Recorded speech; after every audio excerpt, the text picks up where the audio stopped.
కమిషనర్‌కు 11 ఫిర్యాదులు రావడం జరిగిందని కాకినాడ కార్పొరేషన్ కమిషనర్ వెంకట్రావు తెలిపారు.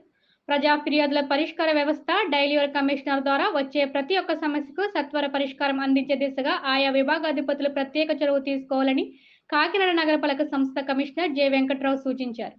కాకినాడలో కార్పొరేషన్ కార్యాలయంలో డైలీ వర్క్ కమిషనర్‌కు 11 ఫిర్యాదులు వచ్చాయన్నారు. ఈ సందర్భంగా కమిషనర్ మాట్లాడుతూ డైలీ వర్క్ కమిషనర్ కార్యక్రమంలో కల్పనా సెంటర్లో జరిగిన రోడ్డు ప్రమాదంపై ఫిర్యాదు చేయడం జరిగిందని తక్షణమే అక్కడ స్పీడ్ బ్రేకర్లు ఏర్పాటు చేయాలని విజ్ఞప్తి చేశారన్నారు.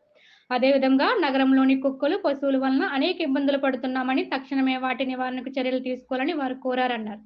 ఈ కార్యక్రమంలో ఎస్సీ సత్యకుమారి, కార్యదర్శి MAC Babu, smart city SC Venkatrao, DCP Haridas, ACP Nagasastrulu, EE Madhavi, MHO doctor Prithvi Charan, manager Karri Satyanarayana, AO Shirish, ఆయా విభాగాల సూపరింటెండెంట్లు పాల్గొన్నారు.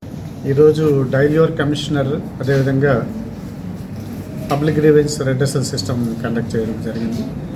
డైలీ వర్క్ కమిషనర్లో 11 గ్రీవెన్సెస్ వచ్చినాయి. మోస్ట్ ఆఫ్ దెమ్ ఈ మన జరిగినటువంటి కల్పన సెంటర్లో జరిగినటువంటి యాక్సిడెంట్ దృష్టిలో పెట్టుకుని స్పీడ్ బ్రేకర్స్ పెట్టమని, అదేవిధంగా ఈ కుక్కల బెడద, ఆవుల బెడద ఎక్కువగా ఉందని చెప్పి వాటికి సంబంధించి ఎక్కువ రావడం జరిగింది. వాటి మీద కూడా ఇమ్మీడియట్గా చర్యలు తీసుకున్నాం. కొన్ని దగ్గర స్ట్రీట్ లైట్స్ గురించి అని కూడా అడగటం జరిగింది. వాటి మీద వెంటనే మా టీం వెళ్ళి రెక్టిఫై చేస్తారు.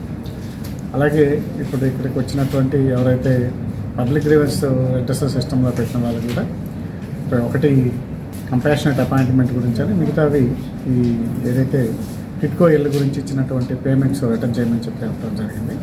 కంపాషనెట్ అపాయింట్మెంట్లో టెక్నికల్ ప్రాబ్లం ఉంది, వాళ్ళకి లీగల్ హైర్ ప్రాబ్లం రెక్టిఫై చేసుకోమని చెప్పడం జరిగింది.